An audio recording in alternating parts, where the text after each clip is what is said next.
Many years ago, I read where Napoleon Hill pointed out that the imagination is the most marvelous, miraculous, inconceivably powerful force that the world has ever known. And you know, the average individual uses the imagination, if they use it at all, against themselves. They imagine what they don't want. They imagine problems coming. Let's begin to use our imagination the way God meant it to be used.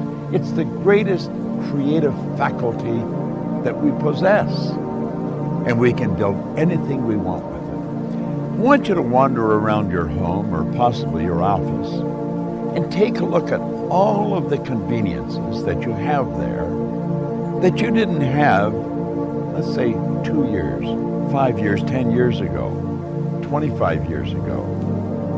Do you know that every one of them, without exception, was first created in the mind of one individual with their imagination? Do you know you can use your imagination to go into the future and bring it into the present? That's what all highly successful people do. They see where they want to go, and then they act like the person they want to become. It was William James from Harvard's advice.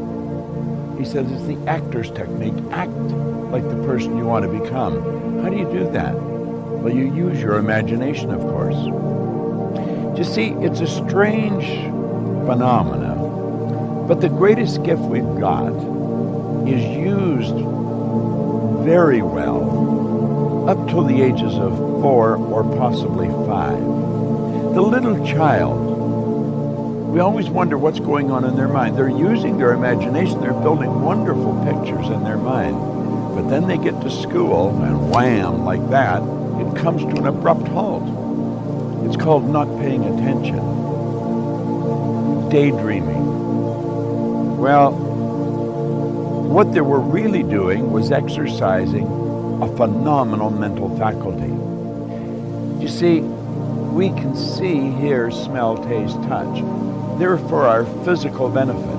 As long as we're living in a physical body and corresponding with the material world, we will use our sensory factors. But you know, I have a couple of little dogs at home that can hear, see, smell, taste, and touch.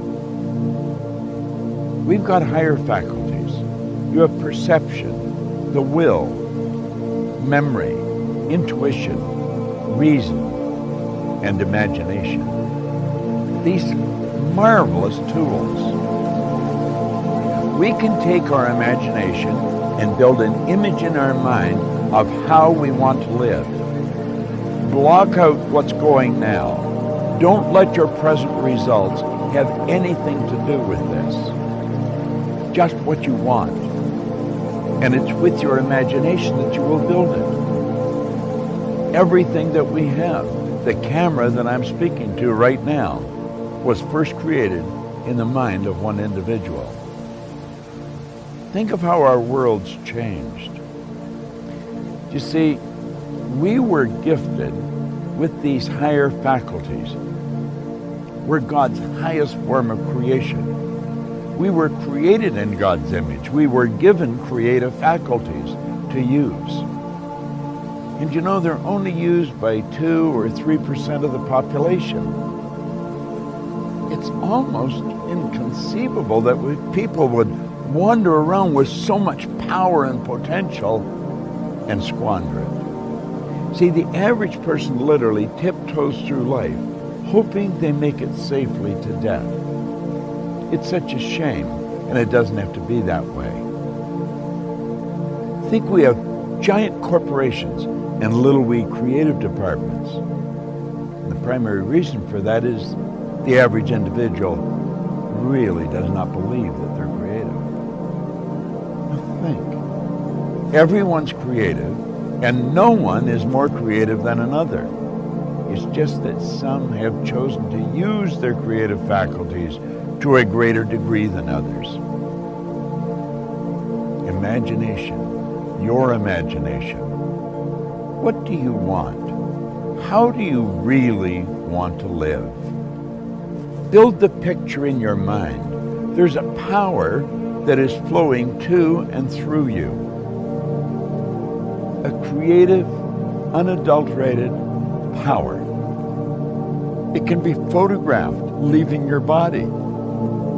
Way back in the 30s, Semyon Kurlin, the Russian photographer, perfected a form of photography where you can actually photograph a person's body and you will see the energy glowing from them. Well, that energy flows into your mind. And it's the images you build in your mind that's going to dictate the vibration that this instrument you're living in is in.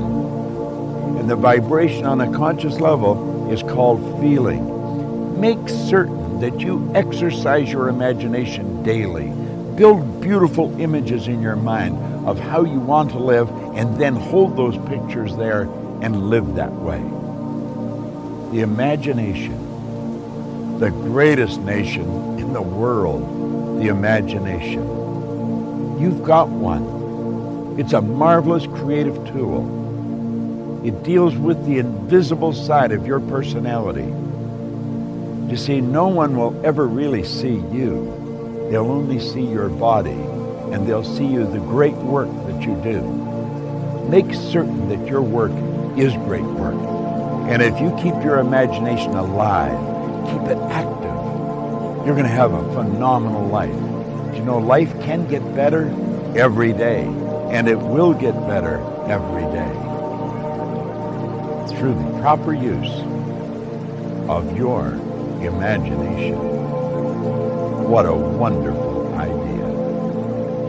This is Bob Proctor.